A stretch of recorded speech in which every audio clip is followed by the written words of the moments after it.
Hi, everyone. I'm Carrie Cassidy from Project Camelot, and I'm here tonight with Len Kasten, and we're going to be talking about his book.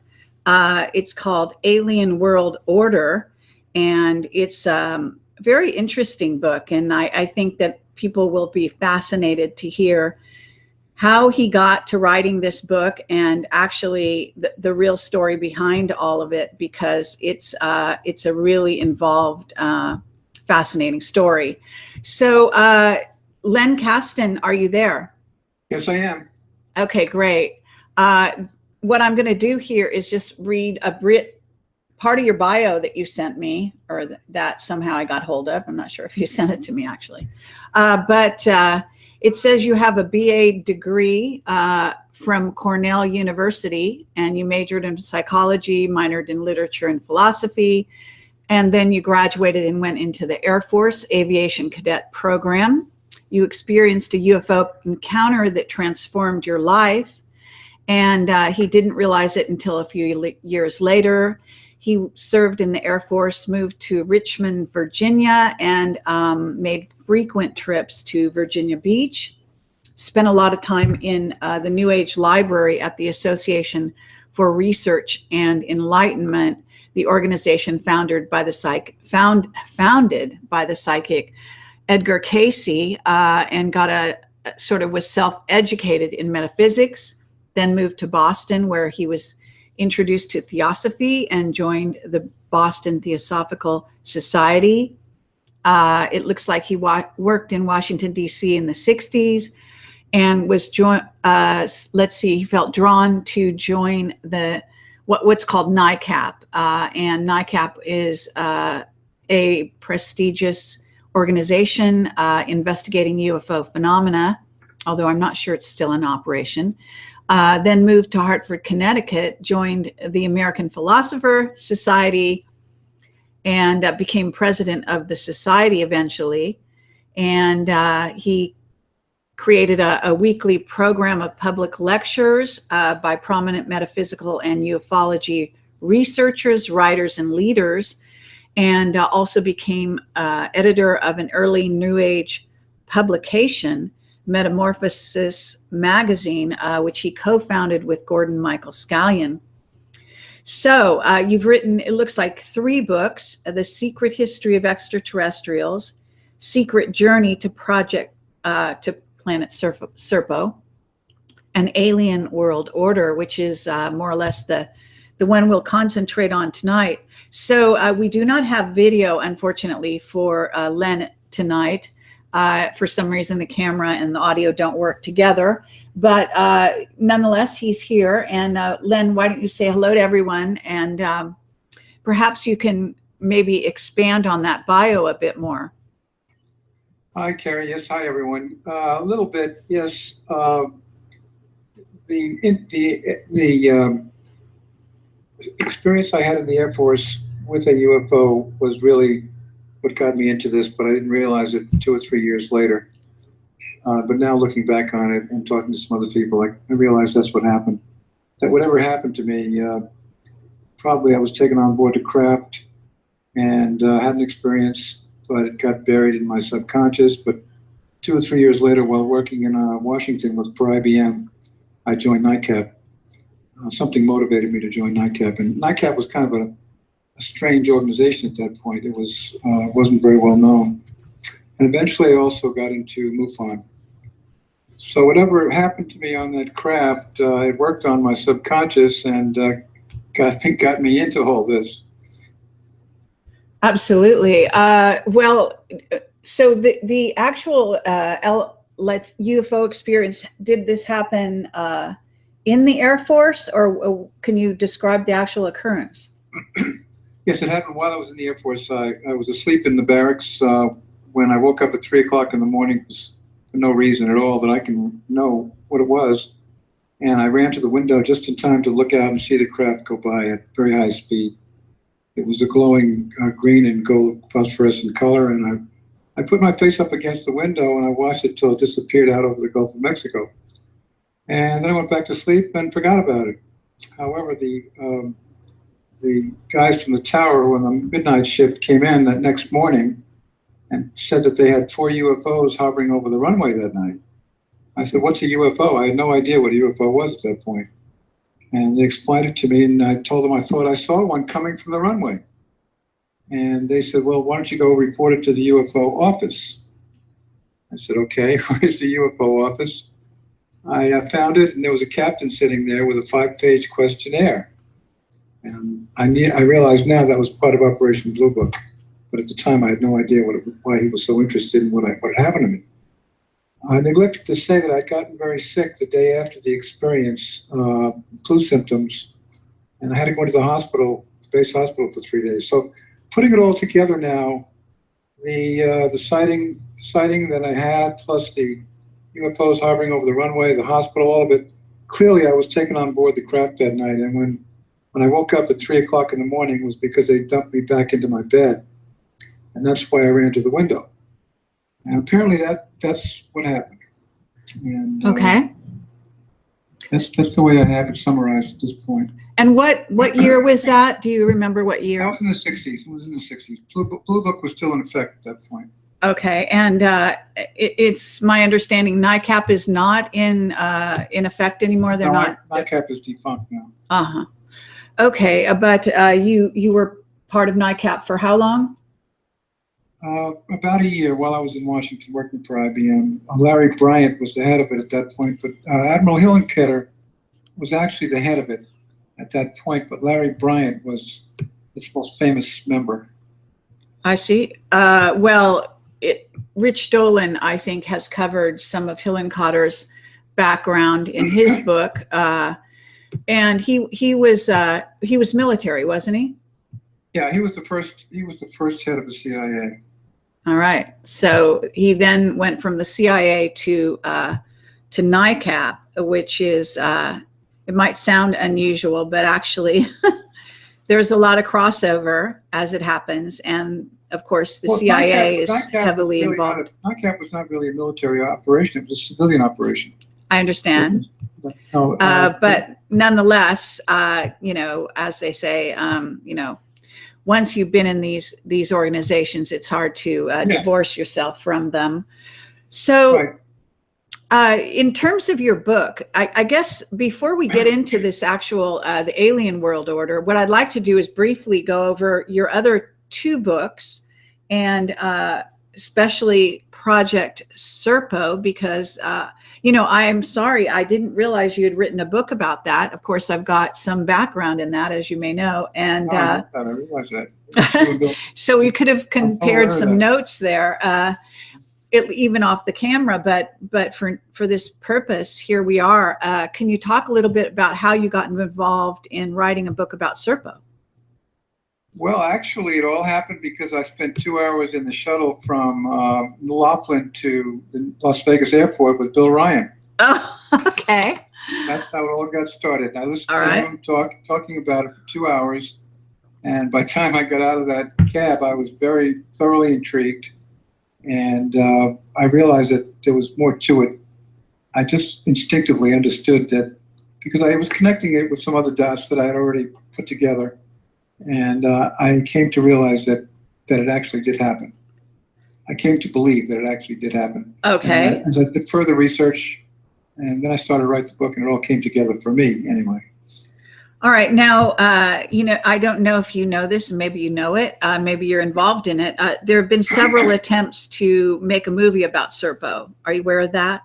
Yeah, I was actually involved in one of them, which you probably don't know about. I had a Hollywood producer working on it, but we couldn't get the right screenwriter. So if there were other attempts, I'd like to know about them, yes. Okay. Yeah, sure. I think we briefly spoke about this when we connected at the very small conference I was part of in Sedona. I think that's where I met you. Well, it's all very interesting, and I do know about the efforts to get that made into a movie and so on. So I would be interested in reading your book. Is your book a compilation of what are basically the communiques from what we call Anonymous? Anonymous, yes. A lot of my material was taken from the Serpo website, but also some other research that I did on the side, and also others who contributed to the Serpo website anonymously besides Anonymous. There were others who knew about the project, who sent in a lot of material afterwards, and that fleshed it out and really made it very believable. Okay, and did you know these others by name, or were they anonymous as well? No, there were some who named them, who gave their names, and I'm trying to think of them right now. I can't, but okay. I think one of them was Robert. Who wrote? I'm sorry. I'll have to look I know who you mean, but his last name is escaping me at this exact moment. I certainly know Robert. He wrote a book also. Did he? Okay. Well, that's interesting. So you used a lot of the Serpo material, but you also used some of the other people that were involved. Did you also interview Bill Ryan about the subject? I talked to Bill about it, and Bill had lost all interest in it at that point. And I believe he had moved to Ecuador at that point, so I couldn't really talk to him. I asked him if he wanted to write the foreword, and he declined. So I also asked Victor to write the foreword, and Victor didn't want to write it either. But Victor was all for the project. Right. Victor was very pleased with the final product. Okay. You know who Victor is, right? Of course. Actually, it's Victor Martinez. Well, you could say, it's Victor Martinez in a certain sense that connected me with Bill Ryan, who was my former partner on Camelot for 3 years, as it happens. I've actually been doing this for 11 years, believe it or not now. So I've been doing it 8 years since Bill and I split or parted ways, or however you want to put that. What year did you actually split? Do you remember? It was during the year 2009. Okay.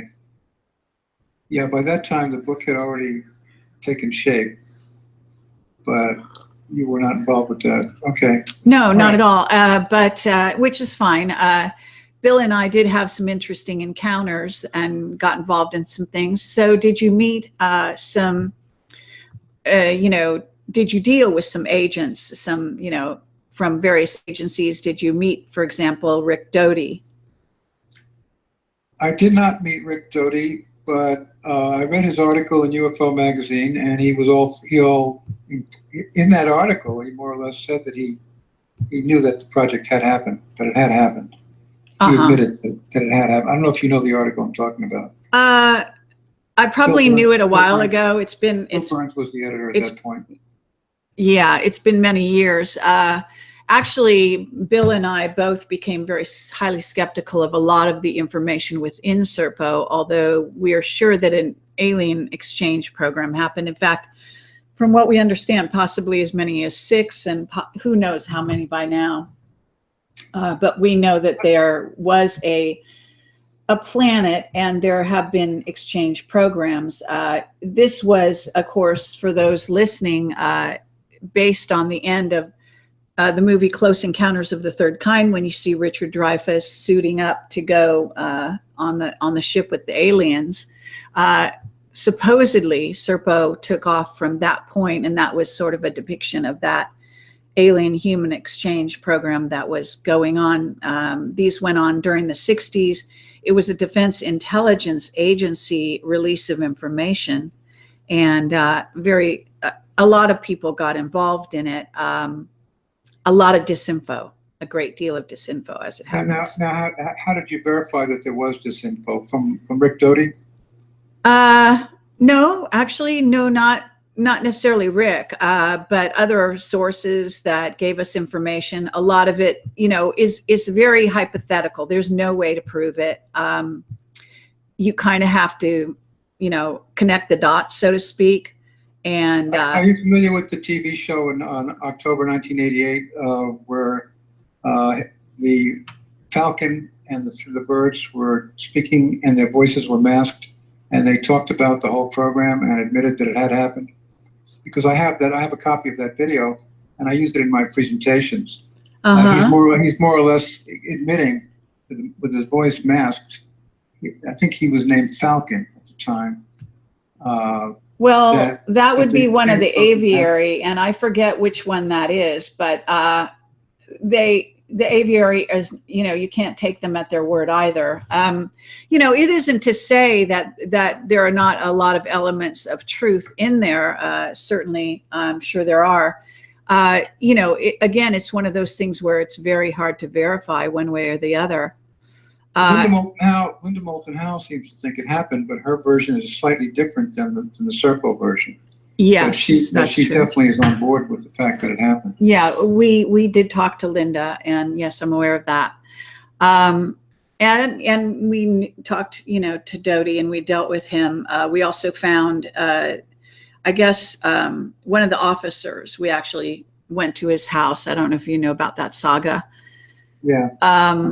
And he was waiting at the door. We had you know, we were tracked in our car from Albuquerque all the way where we had met with Rick Doty all the way to Arizona, where we went to this person's house, delivered a letter to his wife who came to the door, but her husband was standing in the doorway when we arrived. So they were expecting us. And we invited him to do an interview, and he never responded. So we kind of moved on from there. But yeah, it's interesting. Bill Ryan put that onto the website eventually. Yes, we've published it, absolutely. So that's Serpo, and you've had that book out. I'd like to add one more thing here. Sure. You're familiar with the Lonnie Zamora story? The name's familiar, but offhand, I don't know what you're referring to. It's an alien craft that landed on April 24th, 1964, outside of Socorro, New Mexico. Yes. And passing motorists saw the craft. It was a huge egg-shaped craft. Called the New Mexico State Police, and the policeman that showed up was Lonnie Zamora. And Zamora saw the craft. He saw the two aliens standing in front of it. And when they noticed that he was seeing them, observing them, they jumped in and took off. That was the date of the first landing from Serpo, April 24th. And they did land in the wrong place. And they jumped back in the craft and eventually found Holloman Air Force Base. There were two craft that came on that date. So the Lonnie Zamora, the truth of that adds a lot of authenticity to the story. Okay. I just wanted to bring that up. Yeah, fair enough. So at this point, now the other book you wrote is what? I don't have the bio in front of me. Secret History of Extraterrestrials is the name of the book. Okay. Now, was this written before or after the Serpo book? Before. That was my first book. Oh, I see. And what does that cover? Well, prior to writing that book, I had been writing articles for Atlantis Rising magazine. And I had written 60 articles at that point for Atlantis Rising that were published. About 25 to 30 of them were about UFOs and extraterrestrials. The publisher, Bear and Company, decided that it would make a book just to put those articles together into a book. And that's what happened. That book is a compilation of 21 of the articles that I had written for Atlantis Rising magazine up to that point, over a period of 14 years. And that's how that okay. And why did you write those articles? Well, they were part of my writing for Atlantis Rising. I wrote articles on a lot of New Age subjects and a lot of UFO subjects and a lot of extraterrestrial subjects. And I began to realize that my main interest was in the extraterrestrial phenomenon and UFOs. And so they became the subject of the book, and the editor agreed. The publisher agreed. Uh-huh. And were they based on, things that you had investigated, or were these personal? They're all based on interviews. They're almost all based on interviews. Okay. And one of my first interviews with Robert Boval. I wrote an article. One of the stories was about Adamski.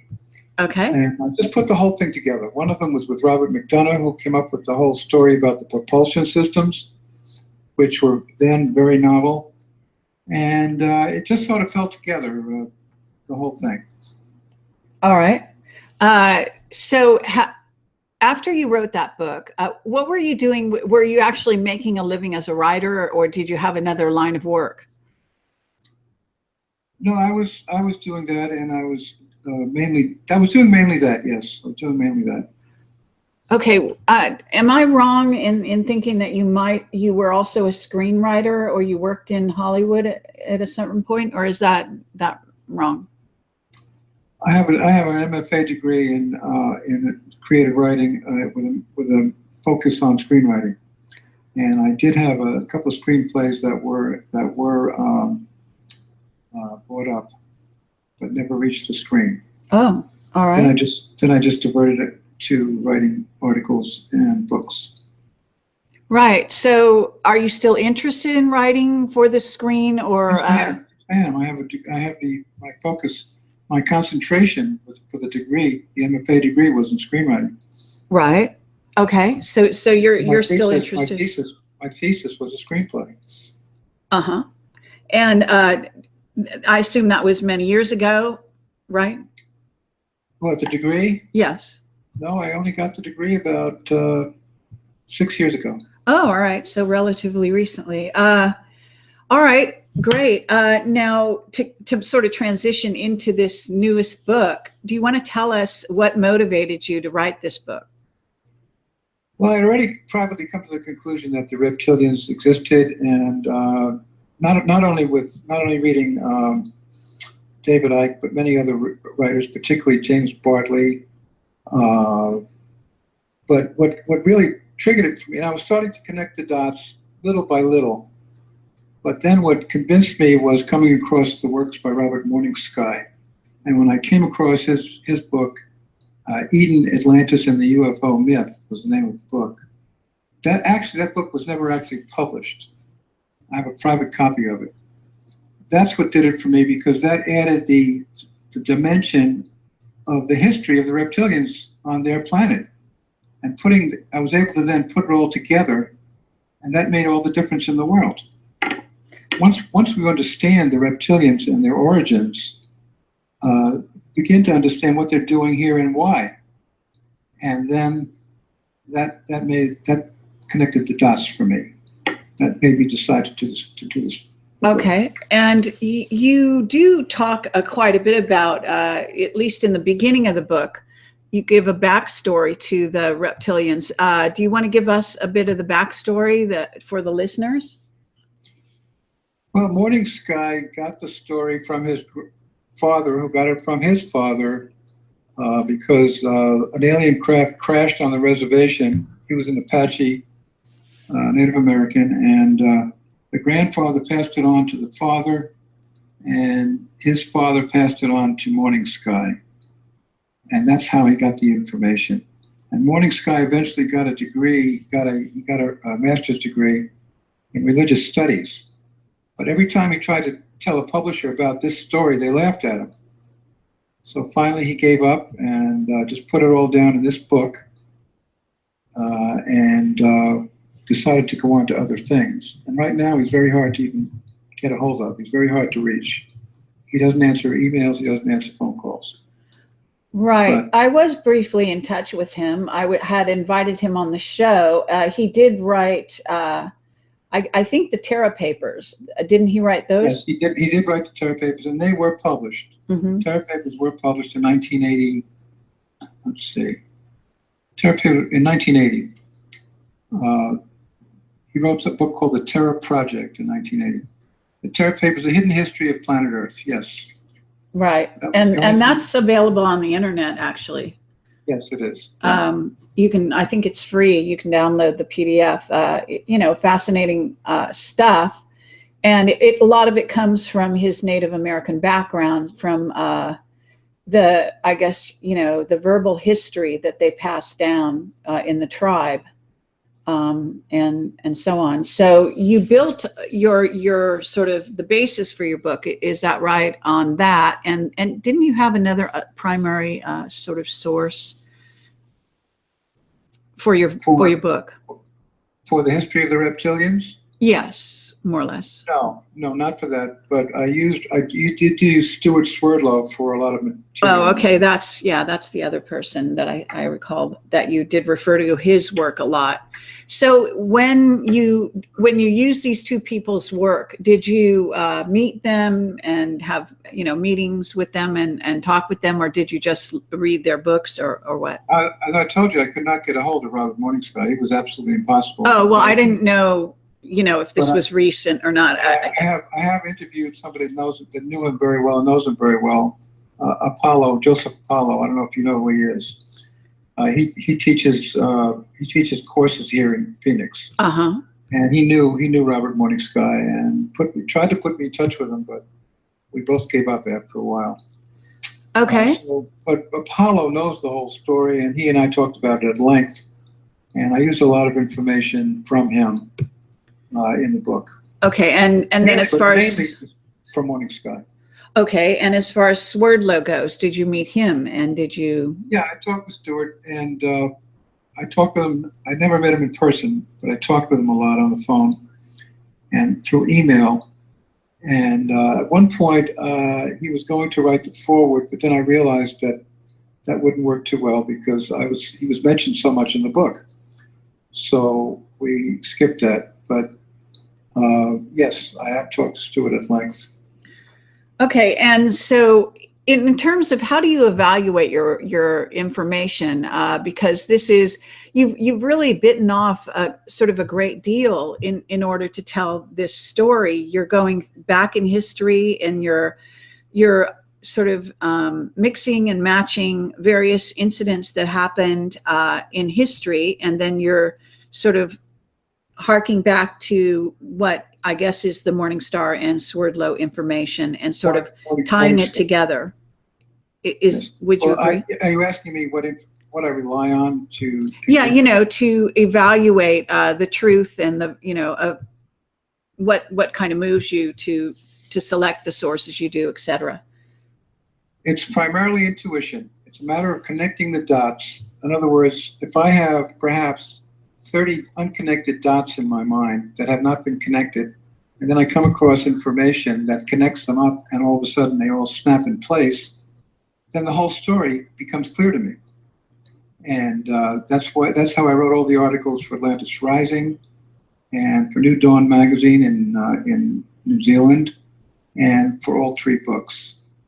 And there's a point in my investigations where I become convinced of the veracity of what I'm doing.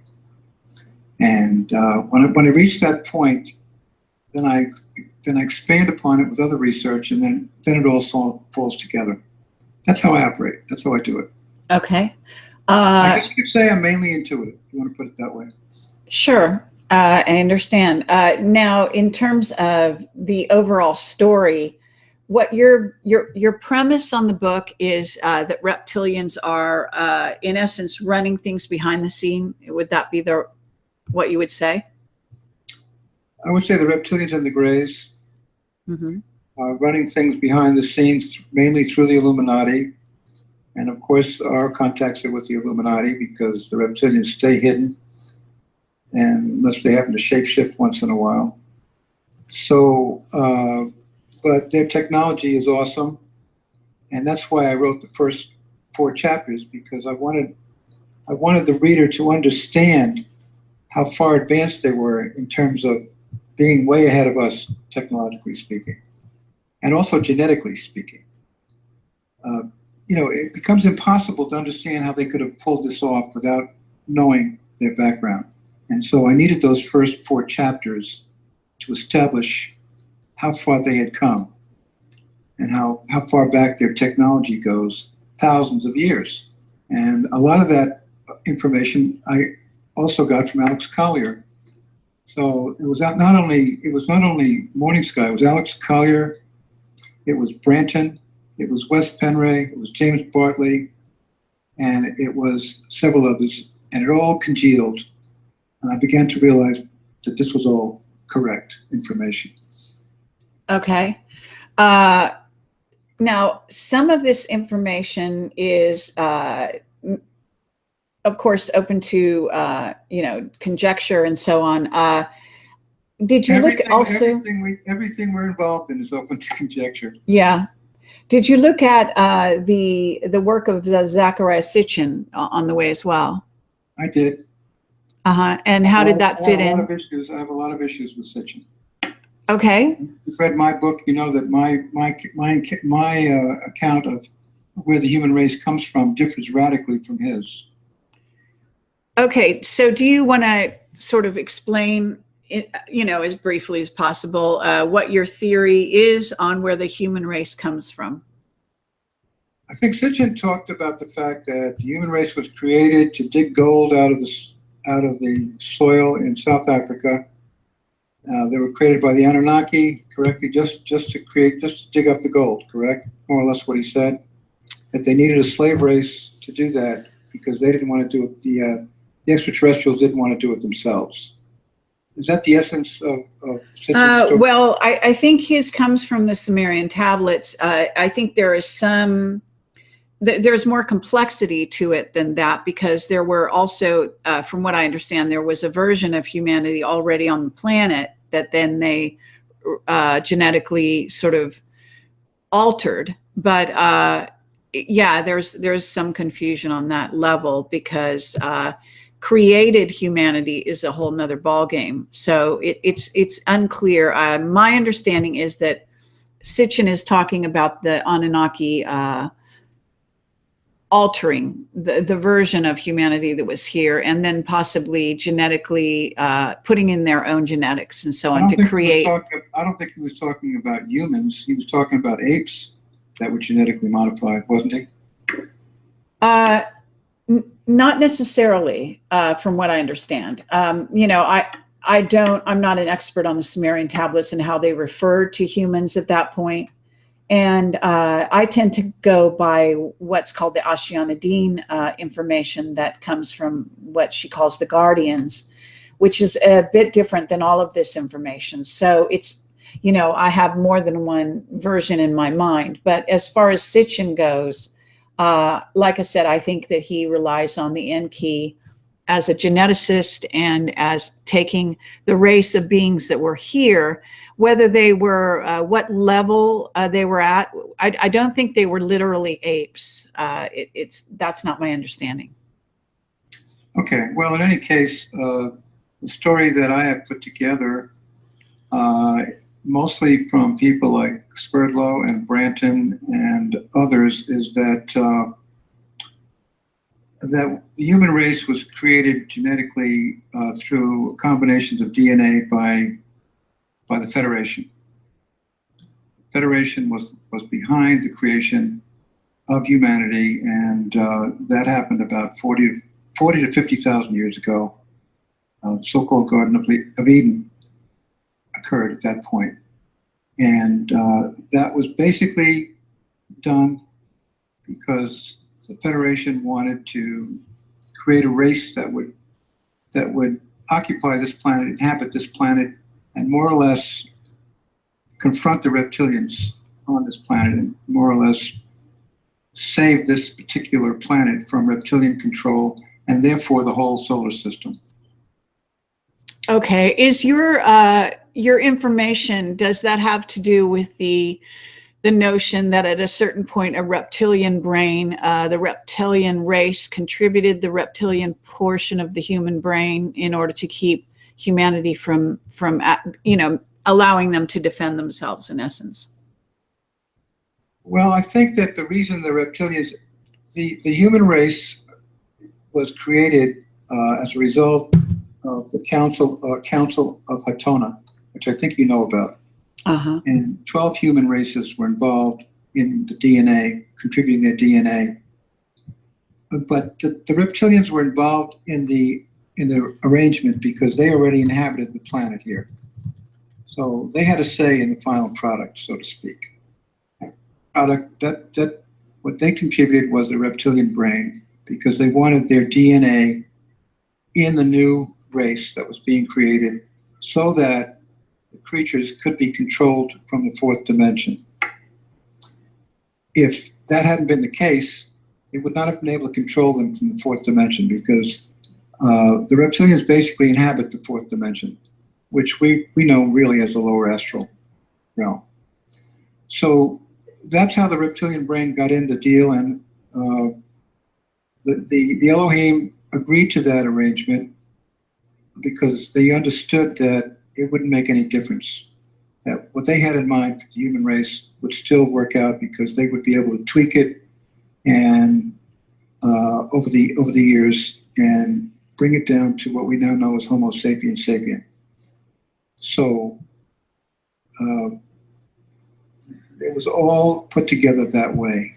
Okay, that's it. That's sort of an interesting twist on a version of the story that I have, but which is all good. You know, there are lots of versions out there. Now, in writing this book and putting together all the sources and so on, have you had, a good reception to the book? And are you trying to get it made into a movie or any of this sort of thing? Yes, there has been a good reception to the book. Actually, this would have to be a very long movie. This does not have enough dramatic impact to become a movie. It's just too disjointed, really. We're talking about a period stretching over hundreds of thousands of years. Sure, but even Star Wars could not do that.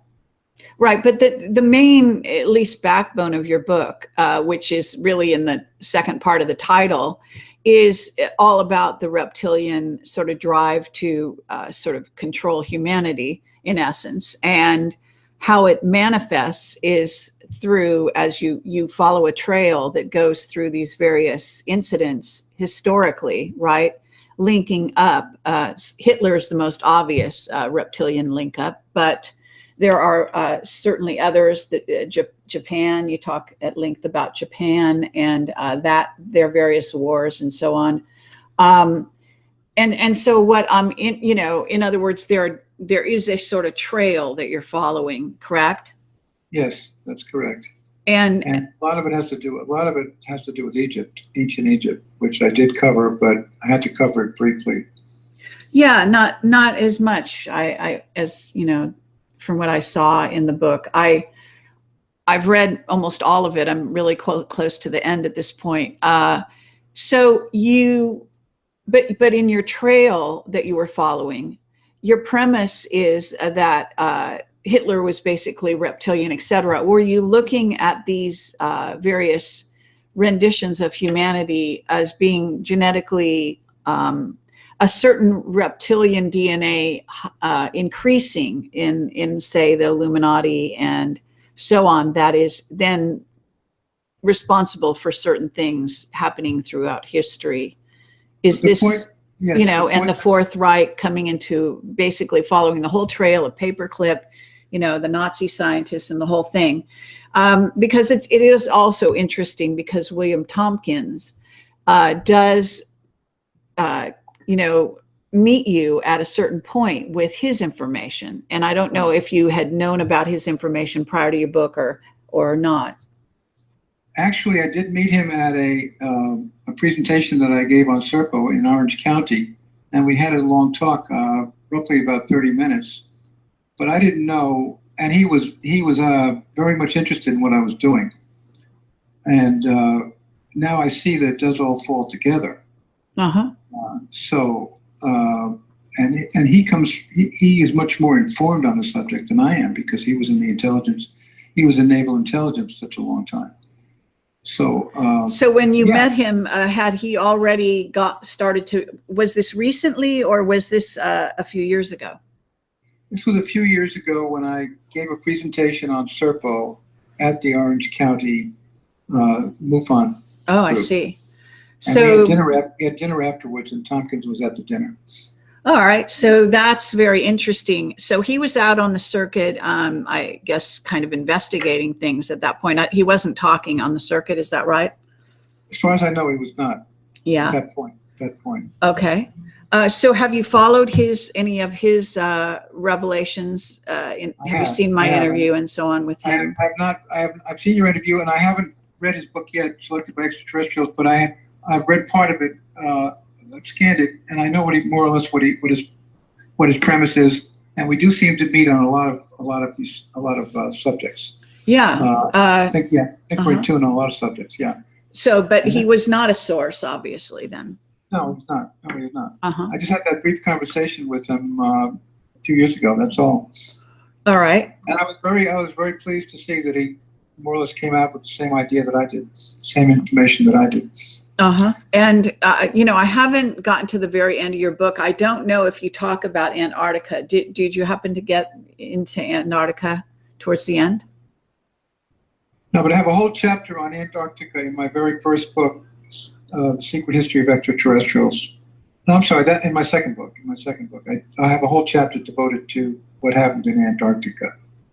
Now, what's interesting, though, about Tompkins and Corey Good is that they are talking now about the pre-Adamic race, because I believe that the bodies they found there, they were pre-Adamic, because they all sort of had a strange-looking bodies, more like Ignatin, correct? Their bodies were, and they had the elongated skulls, as far as I know. Okay, so they would be Anunnaki. Mm-hmm. Well, let's just say pre-Adamic. Okay, I have some difficulty with the whole Anunnaki concept, which we can talk about later. Oh, all right. Yeah, because I'm not into the whole Nibiru thing.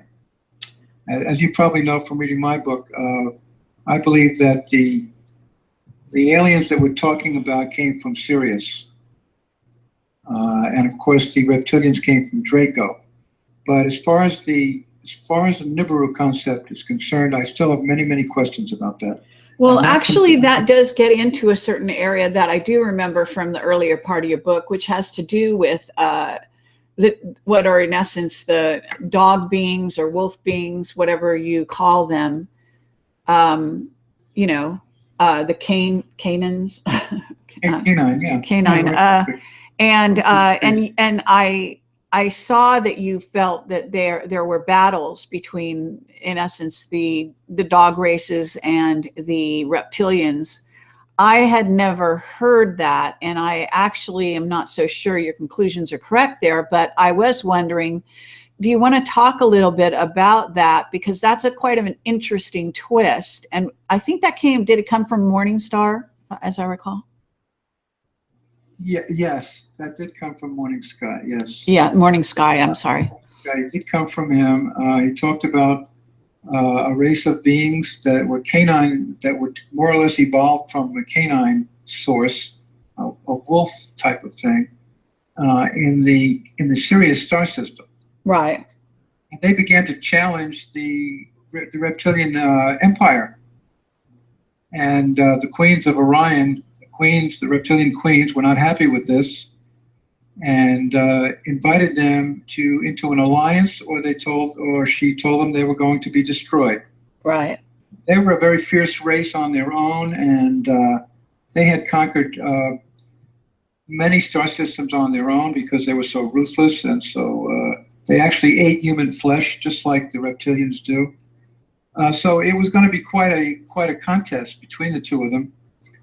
The queen gave them like a very short interval to make a decision, and they took their time. The clock ticked, and they hadn't said yes or no, and that's when the reptilians attacked and destroyed almost all of their spacecraft and hundreds of thousands of entities. And finally, they said yes, okay, we'll join you. And so that became what we know as the alliance between the Sirius, the Wolfen aliens, and the serpent race from Draco. Okay. And then in terms of the Anunnaki, what is your issue with them? Well, I've talked to Sasha Lesson about the Anunnaki in much detail and in great length, and my understanding is that they are from Nibiru, right? A planet which enters our solar system every 3,500 years, correct? Every 3,600 years.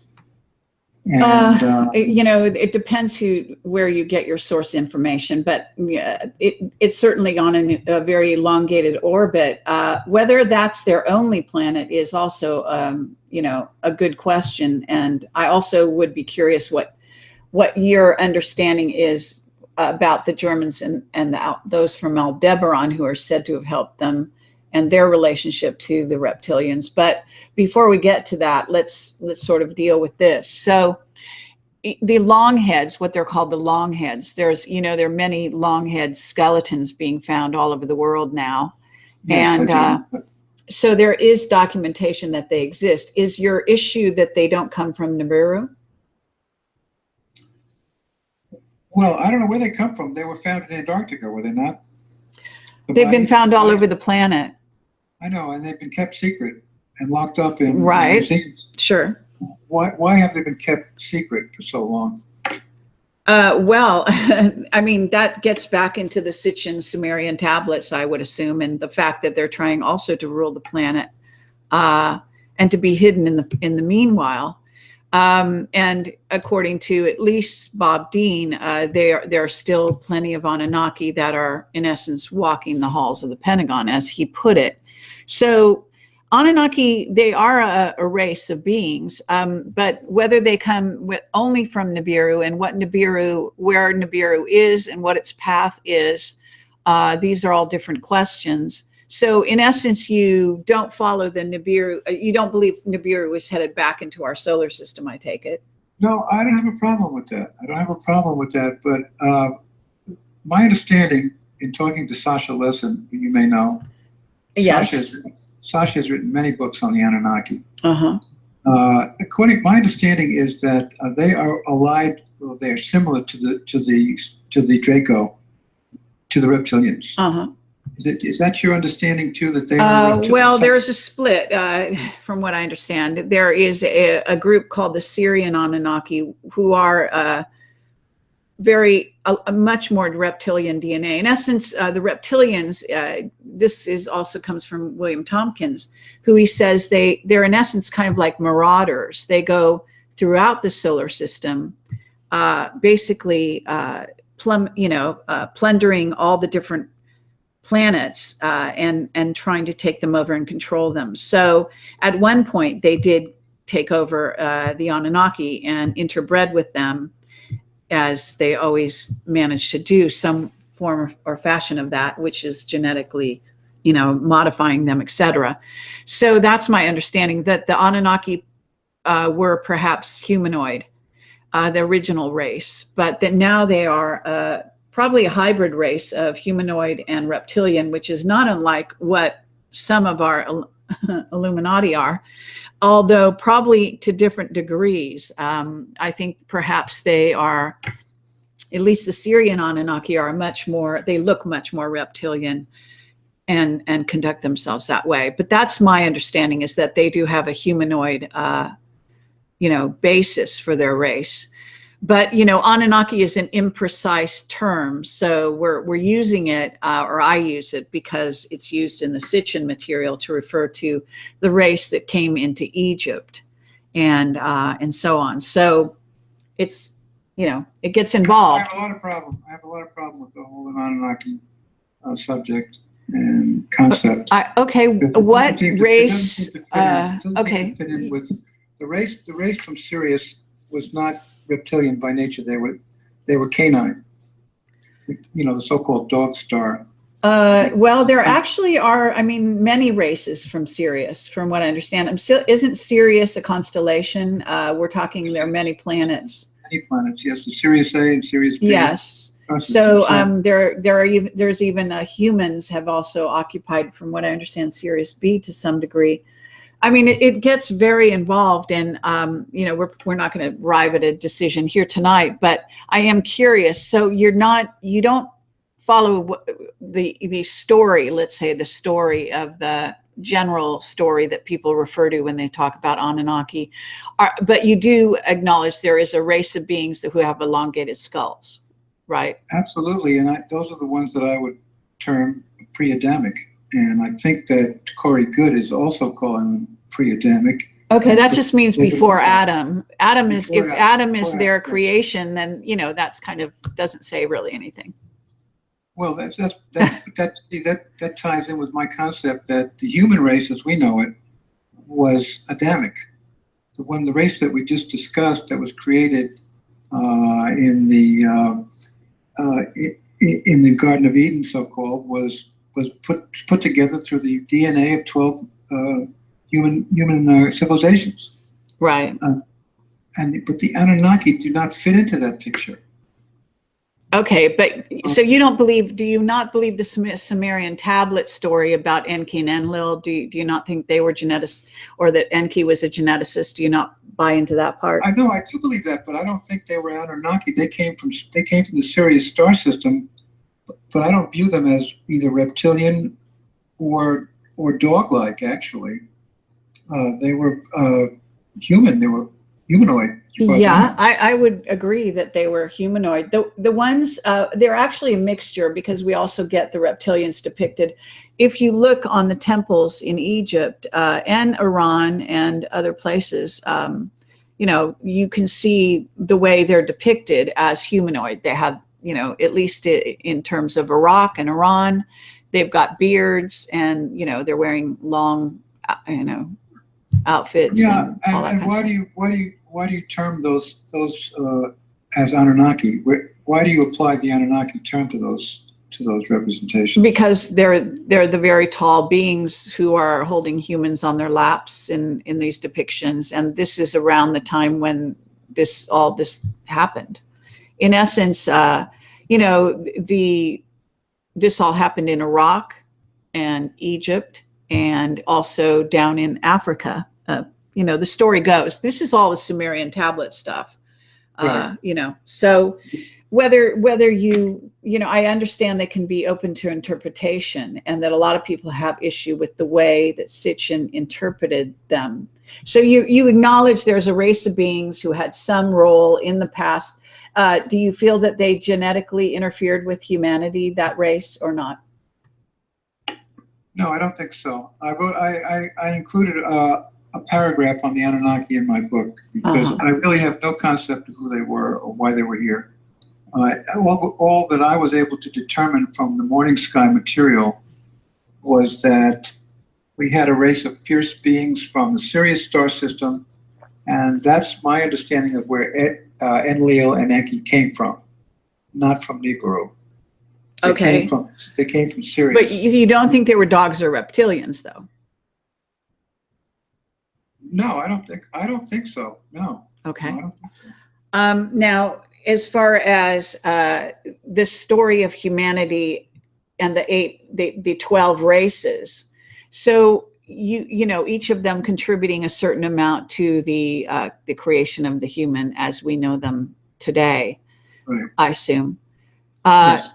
So when you go back to what you kind of the overview, while you were writing this book and all these years you've been involved in this, have you been approached by individuals from the secret space program or from, you know, intelligence agencies or whatever, who have tried to give you information?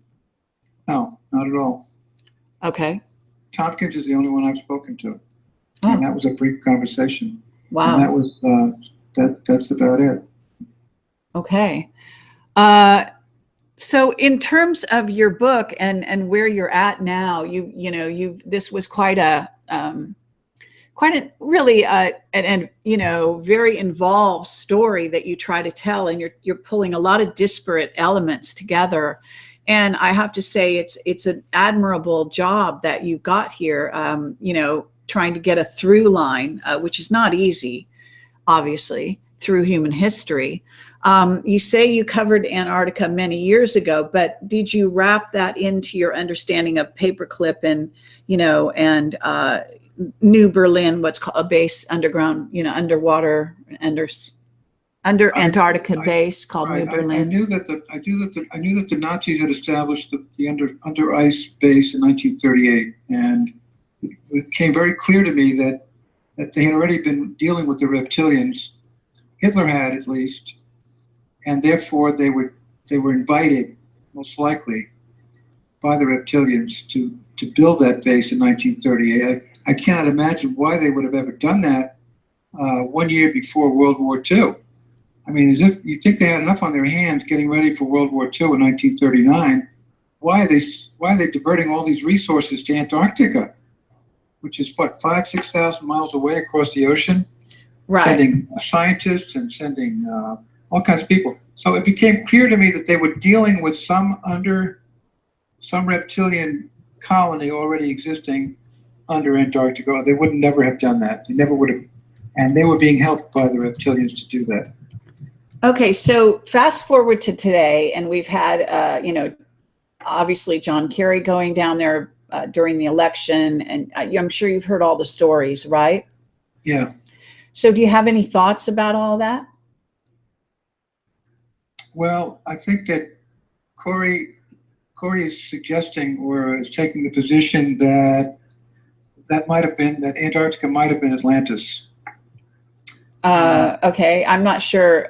I have heard that theory, and actually I have had that thought myself, but I don't think it came from Corey Good initially. It's been out there in various forms. That's right, it has been. I wrote about it as an article for Atlantis Rising several years ago. Okay. Yeah, Hapgood's theories, but the entities that they found there, the frozen bodies that they found there, aren't they don't they all have elongated skulls?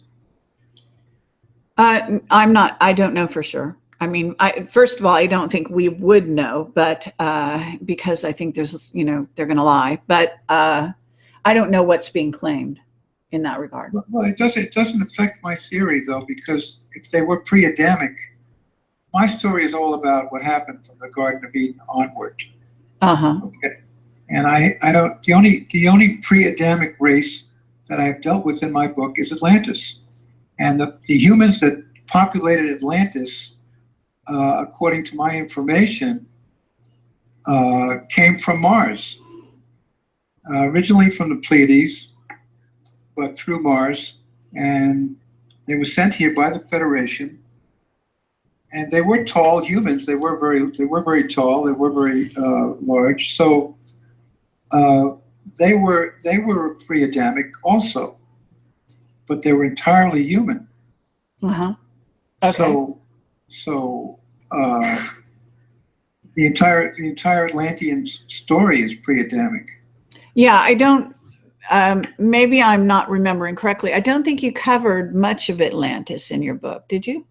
I had devoted a whole chapter to it. Okay. Yeah.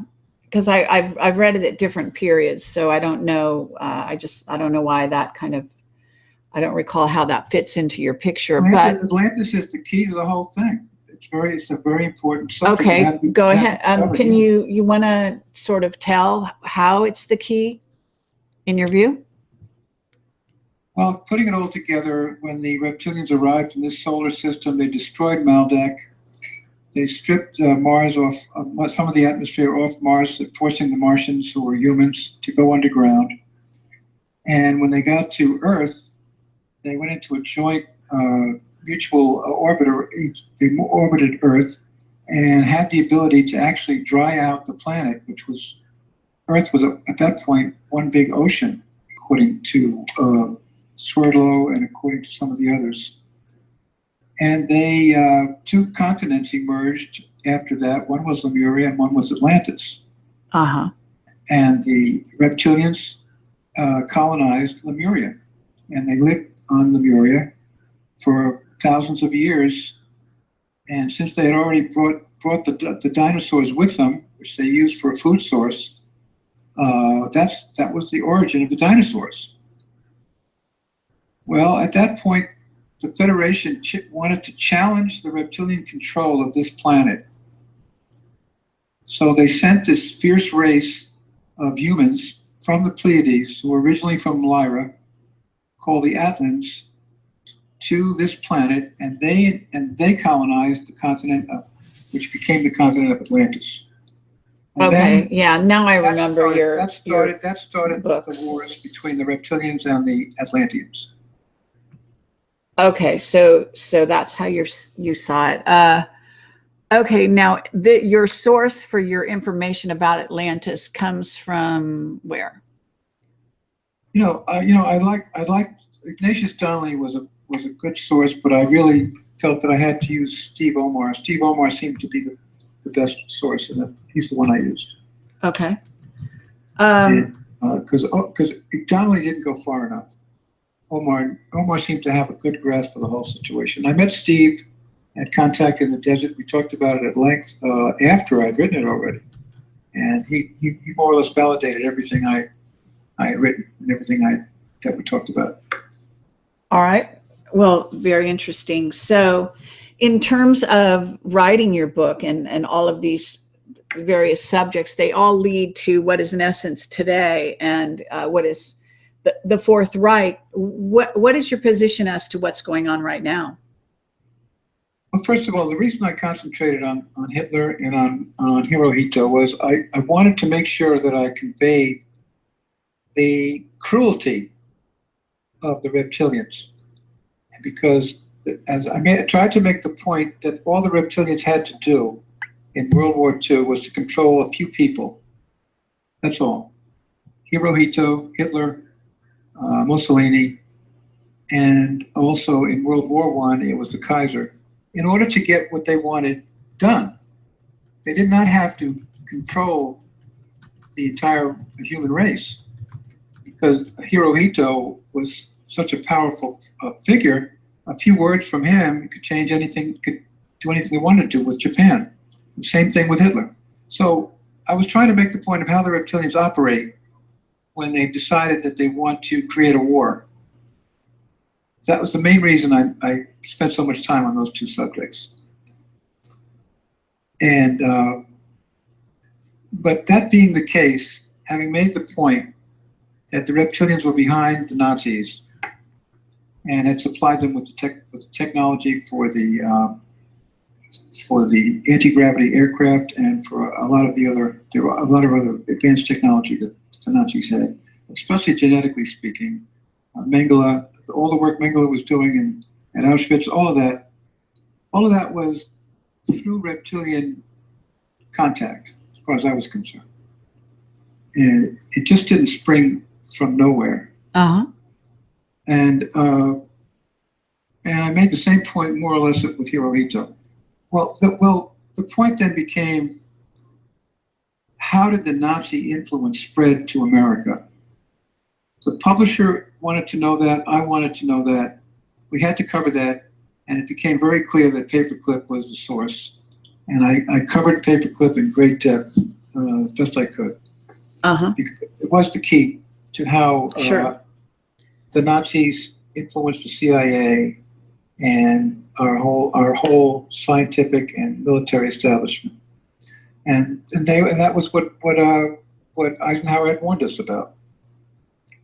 Right. Well, I actually have a person who I've interviewed called Michael Shrimpton, who is claiming that Eisenhower, whether he's right or wrong, I don't know, but that the Germans are still heavily involved in trying to sort of trace and control what goes on here on the planet, and that's he leaves it to a German secret society that came from the Abwehr, the Hitler, one of the secret societies, agencies that was involved in World War II, and now has become known as what he calls the DVD for short, and it stands for, I can't pronounce the names it stands for, but at any rate, he thinks that Eisenhower, Dulles certainly, I think you've got some idea that Dulles was reptilian, that some of these people were very aligned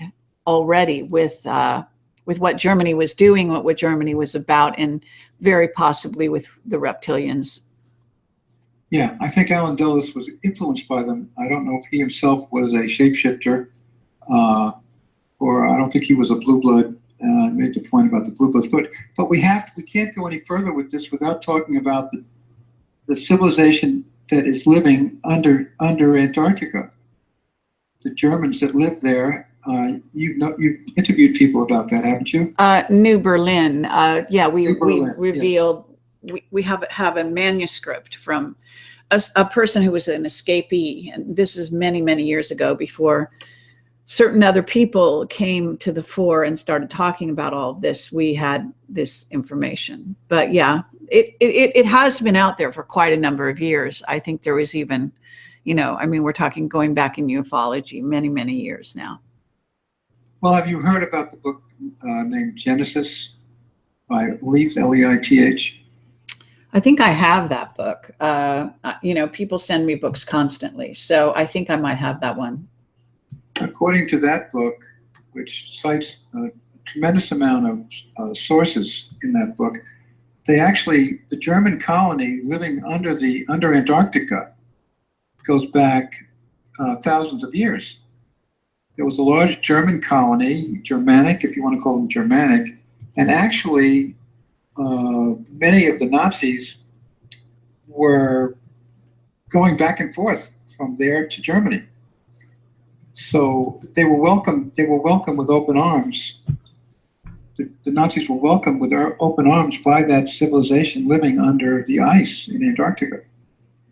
Is that your understanding too? How far back it goes, I don't think I've read this book called Genesis about this story, so I don't know. But I think I for some reason, I think it was sent to me. I don't know. I'm not aware of the. It depends, because when you start talking about Antarctica, if you're talking about Atlantis, if you're talking about a piece of Atlantis, even that possibly shifted down and became Antarctica. Then you have to talk about who was in Atlantis, and all of that. And so, no, not per se, not under those circumstances. My understanding about the New Berlin base and what was established in Antarctica was the Nazis going down there in that era. Whether or not there was an ancient German civilization under Antarctica, that I don't know, aside from New Berlin. Well, New Berlin is a city. I know that. City. Yes, absolutely. But I would say that this is, obviously established by the Nazis and by the reptilians. And so we have those from Aldebaran that were influencing the Germans as well, and who do appear to be I've been told they're humanoid, but they seem to have sort of reptilian characteristics, and they are fascist, I've been told. Right. Well, I think the Aldebaran story has to do with Maria Orsich, right? That's what you're talking about. Well, yes. I mean, she was one of the contacts, didn't she open the portal? Didn't she open a portal, electromagnetic portal to Aldebaran? And supposedly, it probably would be the group who were responsible, if you want to say, of opening that portal. But she was a contactee, certainly. Right. Yeah. Some people believe that she actually went through that portal and ended up in Aldebaran. That was her goal right from the beginning. Well, that the women that were part of that group, the real women, yes, that right. They supposedly all left at a certain point. They all disappeared after one point. So yeah, they were speculating that perhaps that's what they did. So in that, if you're relating that to an off-planet race, that's different than just saying that older Germans were living under Antarctica before Hitler went down there. Well, I think the book by Leith does say that, and it's a very convincing book. All right. He does cite a lot of sources for his information. The city of New Berlin could not have grown to 2 million people just from ex-Nazis, but alone. That's not possible. That's a very large city, 2 million people. Right. Well, like I say, I don't know whether we're talking about beings from Draco and beings from Aldebaran. I don't know what it's comprised of. I know, it does get confusing on that issue. And, yeah. So, but in terms of today and the discoveries that are being made down there, and maybe just the scenario, can you paint a scenario that, in terms of the, I guess I haven't gotten to the very end, but do you wrap the bushes into this scenario? Well, the Bushes, as far as I was concerned, had only to do with Nazi Germany, because Herbert Walker Bush's father, Prescott Bush, was involved in the financing of the Nazi Party. Right. And I did make that point in the book. But as far as having anything to do with the Antarctic colony, I don't know if there was any connection at all. Okay, what about Werner von Braun? Well, von Braun was definitely in the SS, no question about it. Mm-hmm. And they expunged his connection with the SS. I made a big point of that, how the Nazi information was expunged from the records of the paperclip, by the paperclip people. Right. And they were cleaned up, and von Braun was one of them. But since he wasn't involved in anything radical, he wasn't a real involved in racial hatreds or any of that. He was a scientist, basically. He was acceptable. He was acceptable to the Project Overcast and the Project Paperclip people, and to the OSS. So they cleaned up his record and they sent him to NASA.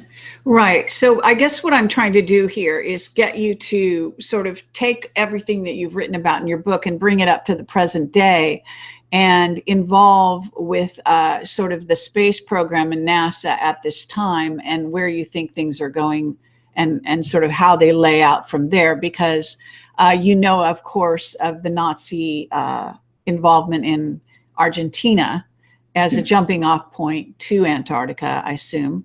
So, von Braun was also in constant contact with Argentina. We know that much, right, while he was working for the space program.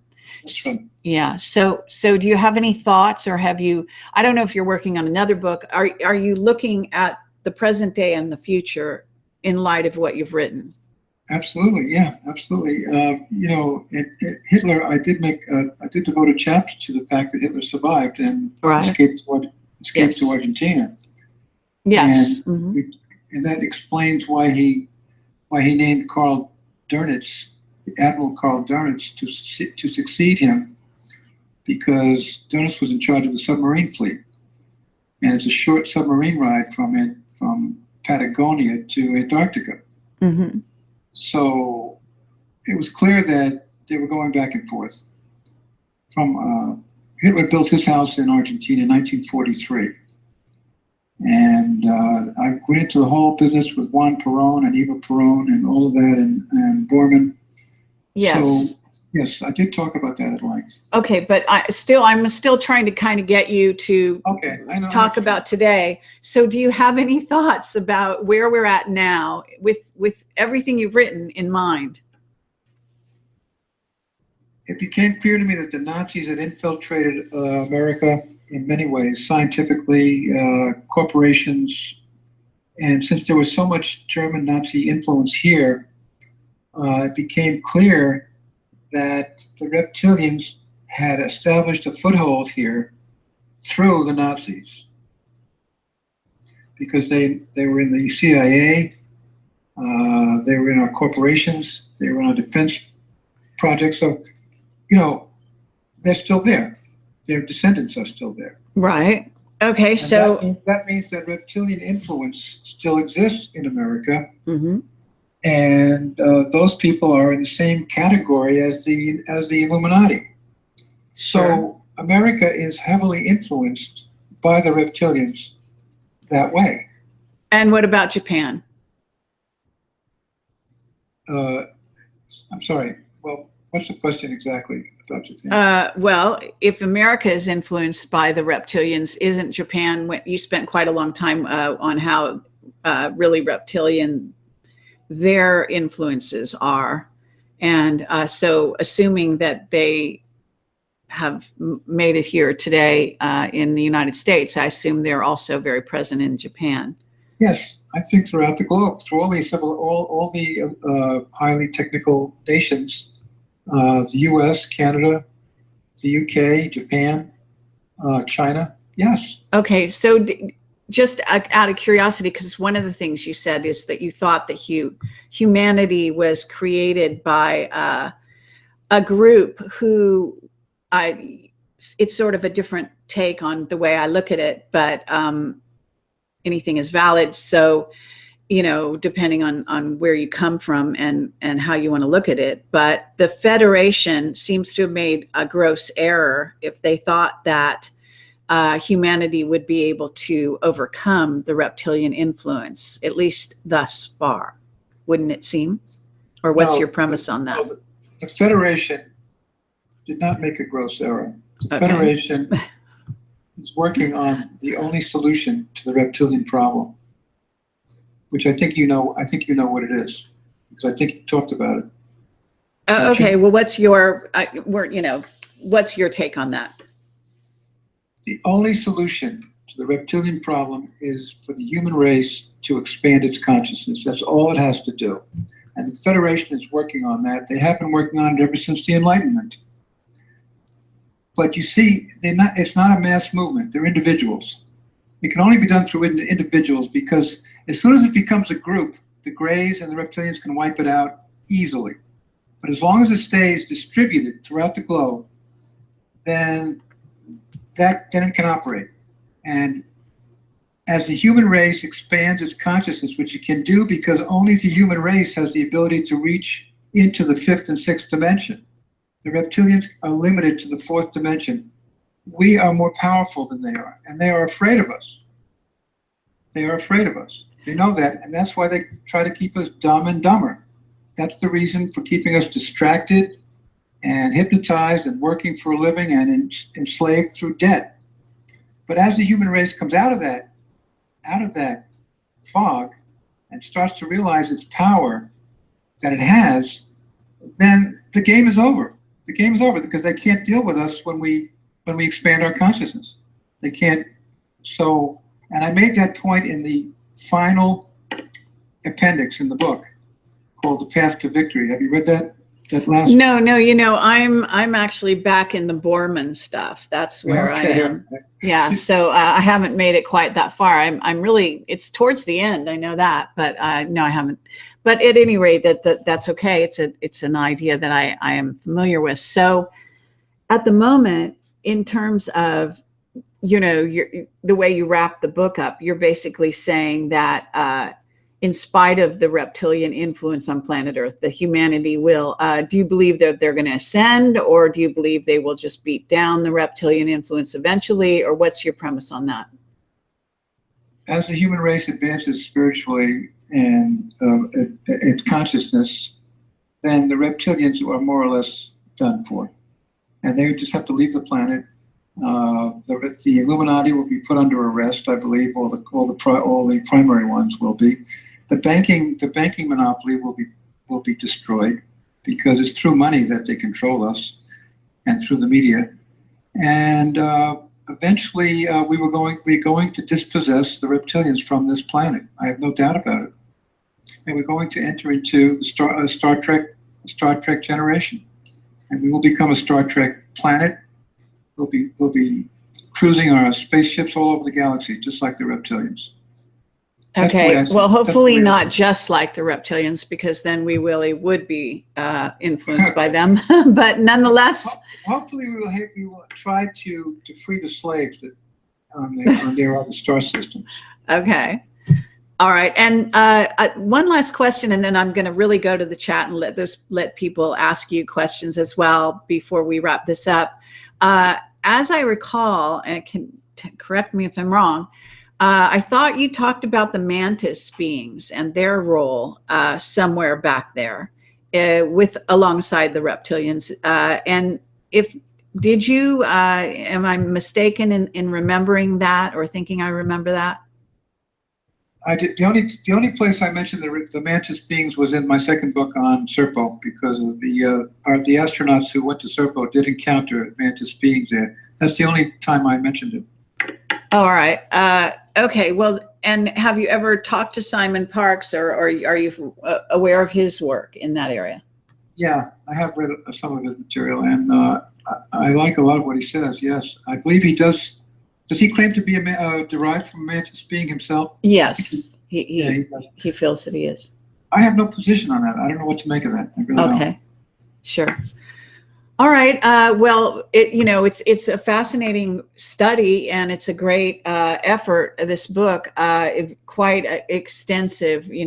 Biting off a lot of material to kind of get all in one place. So I am going to go through the chat and see if there's any questions here. But before I do, is there anything about your book that you want to cover? To sort of encourage people to read it, and also, if I haven't asked you a question about something and you want to talk about it, feel free. Well, there's many things in that category. One of the main things I would like the reader to understand is the importance of Atlantis in our history, and where it comes from, what it's all about, because it was a turning point. And then to understand how we've been distracted and made dumb and dumber in order to keep us away from our true destiny. That's all. That's my main point. That's the main point in my book. And most of that is wrapped up in that final appendix C in the book. Okay. All right. That's very interesting. So let's see. I'm going to grab some questions here, if you don't mind. Are you up for that? Sure. Okay. And we'll just do this for a half hour or so and then wrap everything up. So it looks like I'm just going to grab, someone wants to know, how do we get to the next dimension? According to what Kyla said in that last appendix in my book, it has to do with focusing your attention on the highest thing you can imagine. The great teachers, the Buddha, Jesus, and identifying with what they were trying to get across. It doesn't necessarily require that you adopt any particular religion, just that you project your mind as high as you can. Listening to classical music helps, things like that. There are many ways, there are many techniques for doing it. But as more and more people do that, the 100th monkey concept will kick in eventually, and it will spread throughout the globe. Okay. Let's see. Someone over here is asking, do you believe there are blue beings from the Zeta system? Zeta Reticuli? Are you talking about the blue avians that... I'm not sure what this person is referring to, actually. I just see them asking that question. Now, from my point of view, I've heard stories about blue, what are grays, what we would term grays, except they're blue. And supposedly there's I forget his name, but he's I think it's New Zealand. There's a whistleblower or a, experiencer who talks about his contact with those beings. There are also what are called the Syrian blues, who are a lot like now I forget her name, but in the X-Men, the woman who is all in blue, she's humanoid. So there is a humanoid blue race as well. It brings to mind who was the Hindu god that was all blue? I can't remember. Right. Was Vishnu, I believe, had blue skin. Yes. People are talking about the fact that this new movie, Guardians of the Galaxy 2, incorporates a lot of concepts that we're talking about. Does it? If they do it in a strange, funny way, nevertheless. Right. It's something that could be. People could find some interesting information out of it. Okay. I don't know about blue beings, though. I have no knowledge about that. Someone here is saying Werner von Braun did have many slaves. I guess what they mean by that is that as part of the working on the space program for the Nazis, they employed slaves to do their labor on the spacecraft, etc. I talked about Camp Dora. When the Americans got to Camp Dora and saw hundreds of thousands of dead laying in front of the entrance, and realized how they had worked all those people to death and starved them to death, and killed them after they were no longer productive. Von Dornberger and von Braun had to be involved in that. I mean, at least they had to know about it. Yeah, that's always a problem. You know, in essence, what von Braun allowed to happen on his watch, so to speak, and whether or not he had indeed any ability or you know, control over, or you know, protesting, and whether or not that would mean sudden death, you know, or certain death, I don't know. I think he was mainly a scientist. That was his main interest, and he just had to go along with the program. I don't think he had any choice, really, or he wouldn't have gotten anywhere as a scientist. They wouldn't have allowed him if he hadn't become a Nazi. He had to join the SS before they would let him do what he wanted to do. Yeah, and we have many scientists, by the way, today that are working on black projects who keep their mouths shut. They have probably are involved in all sorts of inhumane endeavors. Let's see. Someone's asking, why are there no alien sightings in countries like India and Pakistan? Actually, there are sightings certainly in India. I'm not so sure about Pakistan, but I know that India has sightings. And in fact, I interviewed somebody, Bodhi Gaya. She's a woman who lived in India and you know, was studying. I think she's actually, her original nationality is from, God, where is she from? You know, the place where the Dracula is. What are they? Romania, Romania, I think she's actually Romanian or something like that by birth, but she lived there and she had a very pronounced ET experience. That I interview her along with Barry King. If you want to look for the interview, you could probably put in, well, it's called Bodhi Gaya. I'm sure there are sightings all over the world. But you know, the one thing to keep in mind about this.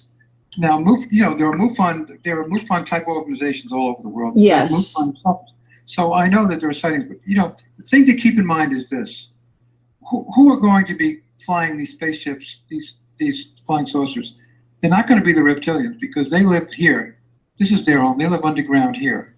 You might see one or two ships up there from the reptilians, but most of them are going to be probably from the Federation. And they're not going to appear unless there's a point to it. So they're not going to take the risk of being shot down, that's for sure. So I take it from the way you refer to them.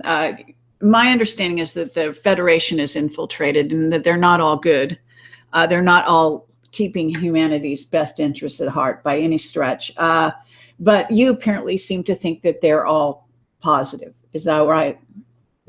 The Federation, as I know it, is non-interventionist.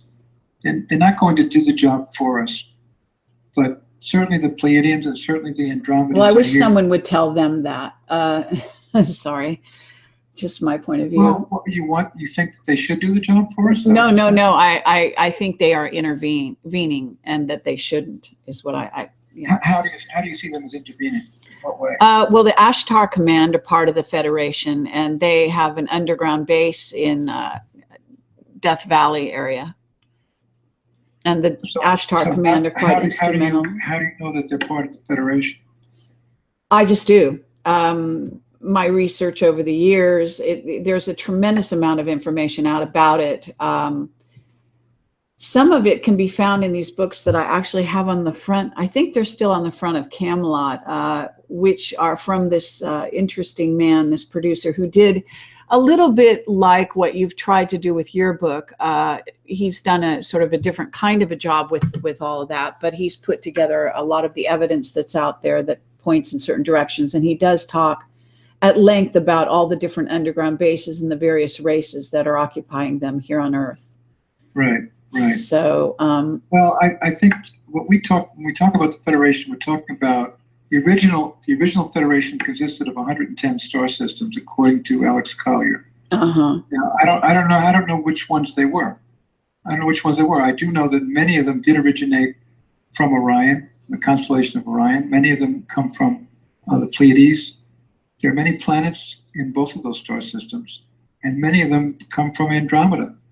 But you know, it's a big universe. It's a big galaxy. That's for sure.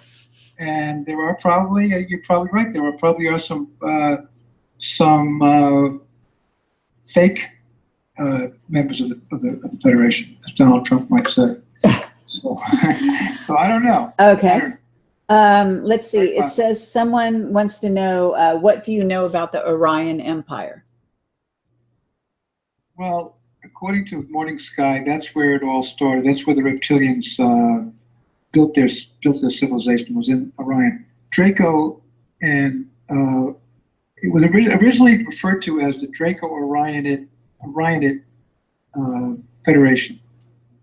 And I think they were originally many reptilian races from Orion. That's all I know. I have no more information on that. They are from Draco and Orion both. Okay. Let me see what else here.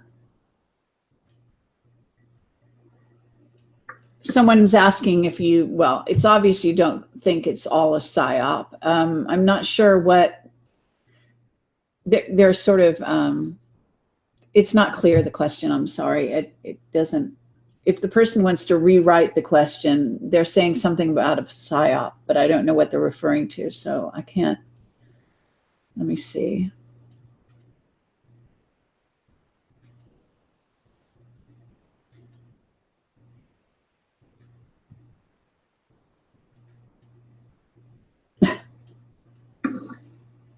Yeah, I'm trying to grab anything that's here. Sorry, it taking a second. You're welcome to let people know where to get your books in the meanwhile, and website. Okay, the books are available through the publisher, Inner Traditions. Also, Amazon, Barnes and Noble, and in most bookstores, if any still exist. I will be doing a book signing, by the way, at Changing Hands Bookstore in Phoenix on June the 5th. Okay. So I just thought I'd make that known. Great. My website, yeah, my website is www.et-secrethistory.net. It's still under construction. It's kind of in a basic state right now, and I'm adding to it constantly, but at least it's up and running anyway. All right. Someone wants to know, are there positive Dracos like Cobra says? I don't know if you're familiar with Cobra, but do you have an opinion on that? I think even Alex Collier agrees that many reptilians are okay. But the problem is this. They are a different species, okay? They don't have a heart chakra like we do. So the concept of love, for instance, does not reverberate for them. They don't know how to do it. They only know how to dominate. So it's not that they're evil so much as they are different. Okay. What was the question? Well, if you does that allow for them to be positive in the way you, or I guess positive would mean not harm humans. Do you believe that? I agree. I believe that. Yes, I believe there are many that are, and many who have seen that the human race has a lot of admirable qualities and deserves to survive. Yes, I think so. Okay. Let's see. Someone was asking something here about. We had talked about Antarctica, but I think you talked about your investigations into Antarctica, but in terms of what's happening today, I had mentioned people going down there and so on. So do you have a theory on why people are going down there and why it's suddenly in the news, I guess would be a more specific question. Well, I think that it's part of the whole program of disclosure, and whatever forces are behind disclosure, and I think there are many forces behind it. I think the Federation has a large hand in this, and they're trying to eventually force disclosure in their own way.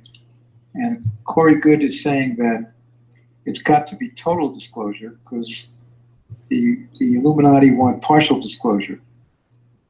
And because partial disclosure excuses many of the crimes that they've committed. And so I think that's what Antarctica is all about. Antarctica, I think, is so, if I may use a pun, is the tip of the iceberg. And as it surfaces, we're going to see more and more, and eventually we're going to get the whole story. And I think it's going to happen through Antarctica, because I think the Russians want it done that way. The Russians have a very large base in Antarctica over Lake Vostok, and I think they have a role in this. Okay. Do you want to elaborate on the role that you think they have? Well, I think that they would like to see disclosure too, because there have been many joint U.S. and Russian space programs, particularly on the moon and particularly elsewhere in space stations, joint space stations. So I think there's one faction of the Russian scientific establishment that wants to see disclosure and is working with some of our people on disclosure. I think there are many white hats on both sides, and the cabal is starting to shrink, and it's really starting to do finger pointing among their own ranks. Okay. All right. So that's most of the questions I think I've gotten. I'm just looking really quickly to see if I might have missed any. Okay. So we've kept you for a while here, and I guess we'll wrap this up. Again, is there any sort of closing remarks or thoughts you might like to share in terms of where you think this is all going? You kind of have said that, but are you working on another book along these lines, or what is going on with your sort of, I don't know, whatever you consider this to be, your vocation or whatever. The only advice I would give to anybody right now who's a member of the human race is stay positive. That's all. Just stay positive, because that's the key to the whole thing. And I think we will prevail. I made that point in the introduction to the book. I talked about H.G. Wells. And if we stay positive and we understand that we can get there, we can get to Star Trek, we can become the Star Trek generation, Star Trek civilization. That's all that's necessary. And if everything follows from that. Everything follows from that, as long as you stay positive. Okay, but are you writing anything in the future or now? You writing another book or doing more investigation? I actually am turning now more to screenwriting. Oh, yeah, I am. I'm trying to write a screenplay for the Serpo story myself. I'm working on that. Great. I have somebody that's very interested in it, and it makes sense for me to write it because when I turned it over to a Hollywood producer before, she could not find a screenwriter that she was satisfied with. And she said, why don't you go ahead and write it? So I think I'm going to do that. All right. Great to hear. So that'll be fascinating to see what you come up with, and quite a challenge, I'm sure. Yeah. All right. So back in those days, I suppose because you said recently when I asked you the question, you hadn't had any help from any intelligence agencies or people that work for the secret space program, etc. Back in the days of Serpo, when you were investigating that story, you didn't have any help in that area either? No, I had 14,000 words from the Serpo website to work with. Okay. That's about all I really needed. And it's a tremendous repository of information if anybody takes the time to read it. It's all out there. Yeah. To me, that's disclosure right there, as far as I'm concerned. Okay. And, so. Well, I mean, I think definitely what we're doing here today is disclosure as well. So Absolutely, absolutely. And I want to say that you're doing probably the best job of anybody that I know of in getting us there. oh, well, thank you. Well, that's very The kind. people you're interviewing and the subjects you're approaching, I think you're doing a tremendous job, and I just want to let you know that I appreciate that, and I feel that way. Thank you very much, Len. That's very kind of you. Well, I appreciate your effort in this book. It's never going to be that everyone agrees with everything. That this story is so broad, and we're really talking about the origins of the human race and what we're doing here, et cetera, et cetera. So it's a big story. It's a big story indeed. Yes, it is. Okay. So it was great to have you. With people like you working on it, we'll get there. All right. And the same to you. And thanks everyone for watching. Thanks Len for being here, and have a great night. Gonna let you go, and we'll go to the credits. Okay, Carrie, thanks a lot. All right. Nice talking to you. Take care. Take care. Bye-bye.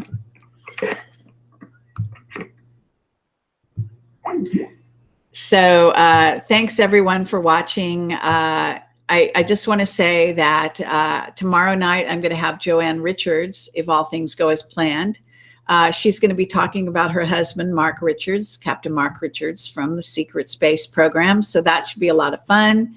And it's great. She's a fascinating woman, and has been obviously very deeply involved in his work for many years now. So she's quite a strong source herself in terms of information pertaining to what Mark has been writing all about for many years. And so that's tomorrow night at 7 p.m. Pacific time. I also want to say that I just released the John Lear part 2, and we're very hard at work on part 3. And then there's some outtakes that we're going to try to put out there as well. So these have been hours and hours of testimony, and taken a tremendous amount of time in the editing bay, so to speak, of both of us, me and my partner, Neil, at this time, working on that editing.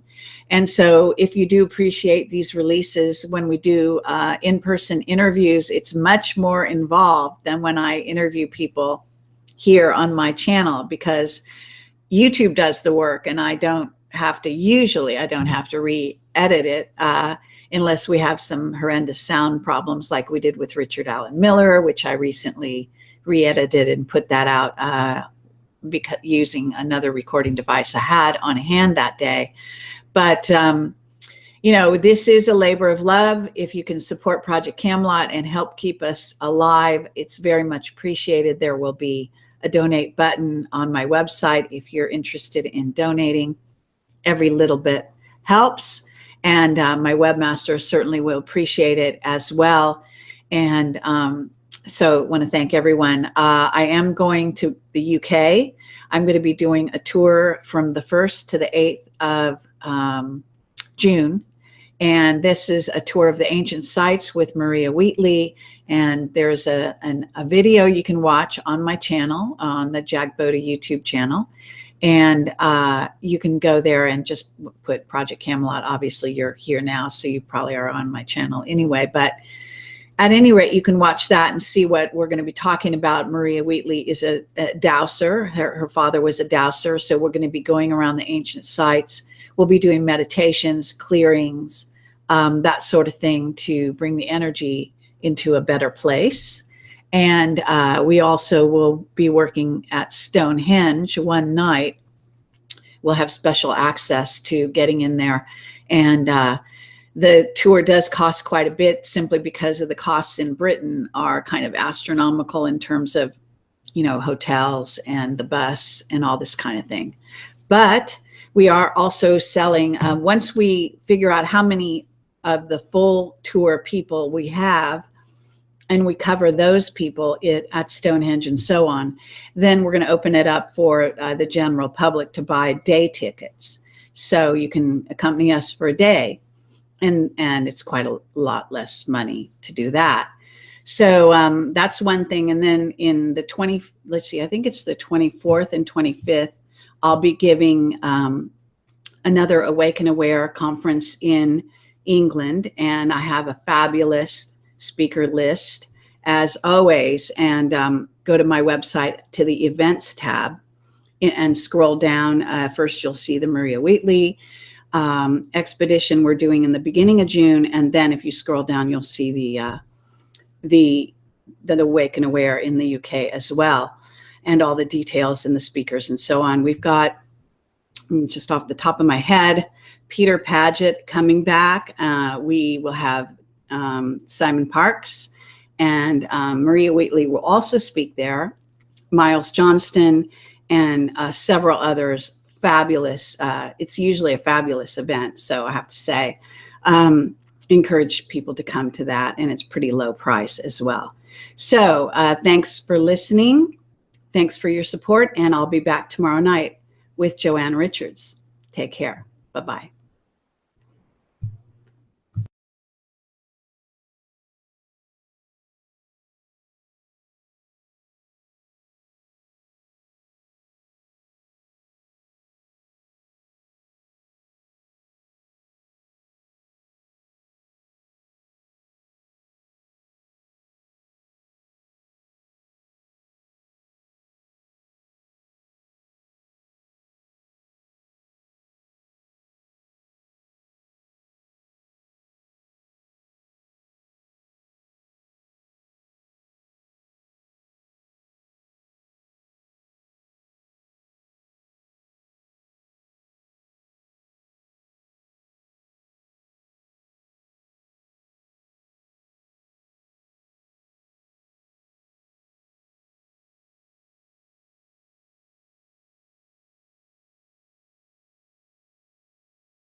He was the first head of the CIA. All right. So he then went from the CIA to NICAP, which is, it might sound unusual, but actually there's a lot of crossover as it happens. And of course, the CIA is heavily involved. NICAP was not really a military operation. It was a civilian operation. I understand. But nonetheless, you know, as they say, you know, once you've been in these organizations, it's hard to divorce yourself from them. So in terms of your book, I guess before we get into this actual, the Alien World Order, what I'd like to do is briefly go over your other two books, and especially Project Serpo, because, you know, I am sorry, I didn't realize you had written a book about that. Of course, I've got some background in that, as you may know. And I realize that. So we could have compared some notes there, even off the camera, but for this purpose, here we are. Can you talk a little bit about how you got involved in writing a book about Serpo? Well, actually, it all happened because I spent 2 hours in the shuttle from Laughlin to the Las Vegas airport with Bill Ryan. Oh, okay. That's how it all got started. I listened All to right. him talking about it for 2 hours. And by the time I got out of that cab, I was very thoroughly intrigued. And I realized that there was more to it. I just instinctively understood that because I was connecting it with some other dots that I had already put together. And I came to realize that it actually did happen. I came to believe that it actually did happen. Okay. And as I did further research, and then I started to write the book, and it all came together for me anyway. All right. Now, I don't know if you know this, and maybe you know it. Maybe you're involved in it. There have been several attempts to make a movie about Serpo. Are you aware of that? Yeah, I was actually involved in one of them, which you probably don't know about. I had a Hollywood producer working on it, but we couldn't get the right screenwriter. So if there were other attempts, I'd like to know about them, yes. Okay. Yeah, sure. I think we briefly spoke about this when we connected at the very small conference I was part of in Sedona. I think that's where I met you. Yeah. Well, it's all very interesting. And I'm in the Air Force, or can you describe the actual occurrence? Yes, it happened while I was in the Air Force. I was asleep in the barracks when I woke up at 3 o'clock in the morning for no reason at all that I can know what it was. And I ran to the window just in time to look out and see the craft go by at very high speed. It was a glowing green and gold phosphorescent color, and I put my face up against the window and I watched it till it disappeared out over the Gulf of Mexico. And then I went back to sleep and forgot about it. However, the guys from the tower on the midnight shift came in that next morning and said that they had 4 UFOs hovering over the runway that night. I said, "What's a UFO?" I had no idea what a UFO was at that point. And they explained it to me, and I told them I thought I saw one coming from the runway. And they said, "Well, why don't you go report it to the UFO office?" I said, "Okay, where's the UFO office?" I found it, and there was a captain sitting there with a 5-page questionnaire. And I realize now that was part of Operation Blue Book. But at the time, I had no idea why he was so interested in what happened to me.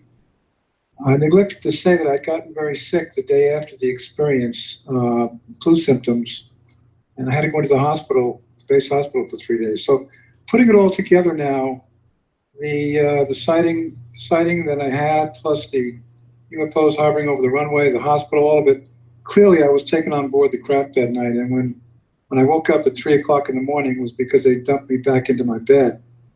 And that's why I ran to the window. And apparently that's what happened. And Okay. That's the way I have it summarized at this point. And what year was that? Do you remember what year? I was in the 60s. It was in the 60s. Blue Book was still in effect at that point. Okay, and it's my understanding NICAP is not in effect anymore. They're not. NICAP is defunct now. Uh-huh. Okay, but you were part of NICAP for how long? About a year while I was in Washington working for IBM. Larry Bryant was the head of it at that point, but Admiral Hillenkoetter was actually the head of it at that point, but Larry Bryant was its most famous member. I see. Rich Dolan, I think, has covered some of Hillenkotter's background in his book, and he was military, wasn't he? Yeah, he was.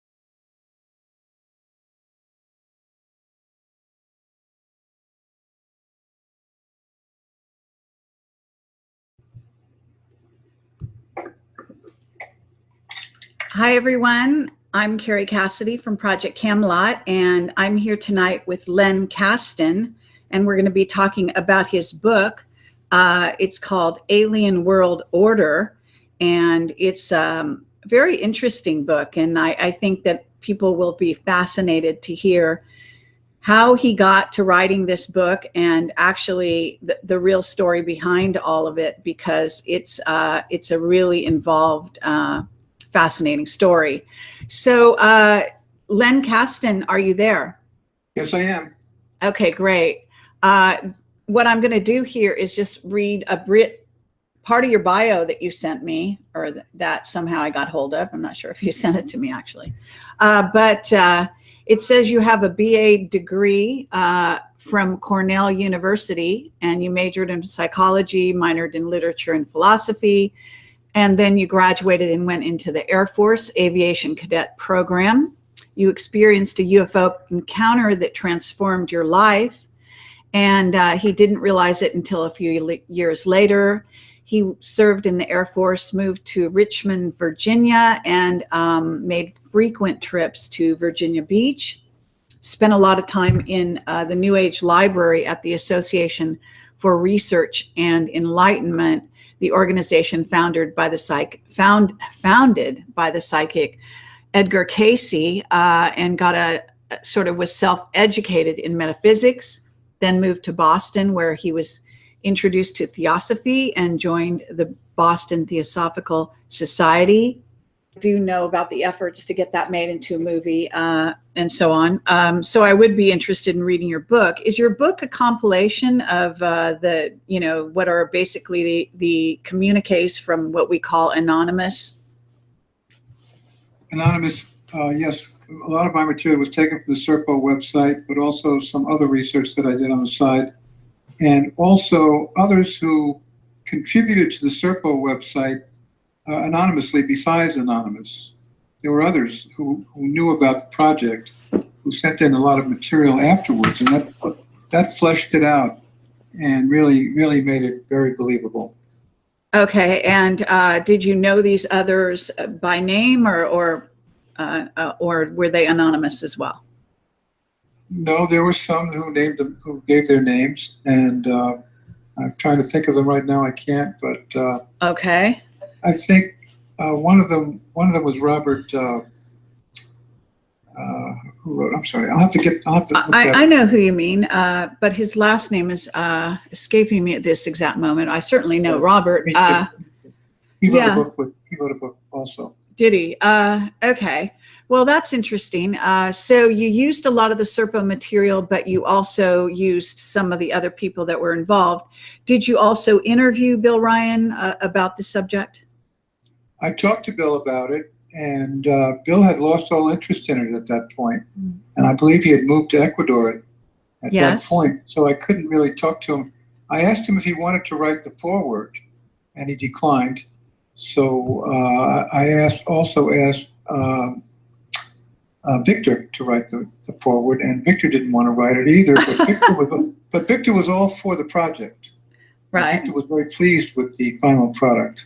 Okay. You know who Victor is, right? Of course. Actually, it's Victor Martinez. Well, you could say, it's Victor Martinez in a certain sense that connected me with Bill Ryan, who was my former partner on Camelot for 3 years, as it happens. I've actually been doing this for 11 years, believe it or not now. So I've been doing it 8 years since Bill and I split or parted ways, or however you want to put that. What year did you actually split? Do you remember? It was during the year 2009. Okay. Yeah, by that time the book had already. It looks like he worked in Washington, D.C. in the 60s, and was he felt drawn to join what's called NICAP. And NICAP is a prestigious organization investigating UFO phenomena, although I'm not sure it's still in operation. Then moved to Hartford, Connecticut, joined the American Philosopher Society, and became president of the society eventually. And he created a weekly program of public lectures by prominent metaphysical and ufology researchers, writers, and leaders, and also became editor of an early New Age publication Metamorphosis magazine, which he co-founded with Gordon Michael Scallion. So you've written, it looks like 3 books: The Secret History of Extraterrestrials, Secret Journey to Planet Serpo, and Alien World Order, which is more or less the one we'll concentrate on tonight. So we do not have video, unfortunately, for Len tonight. For some reason, the camera and the audio don't work together. But nonetheless, he's here. And Len, why don't you say hello to everyone? And perhaps you can maybe expand on that bio a bit more. Hi, Carrie. Yes, hi, everyone. A little bit, yes.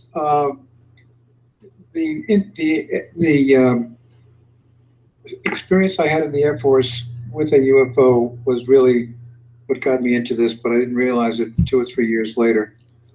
But now looking back on it and talking to some other people, I realized that's what happened.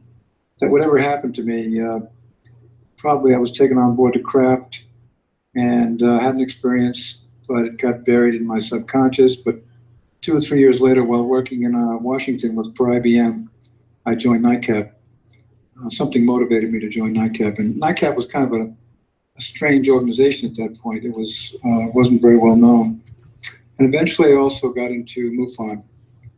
So whatever happened to me on that craft, it worked on my subconscious and I think got me into all this. Absolutely. Well, so the actual UFO experience, did this happen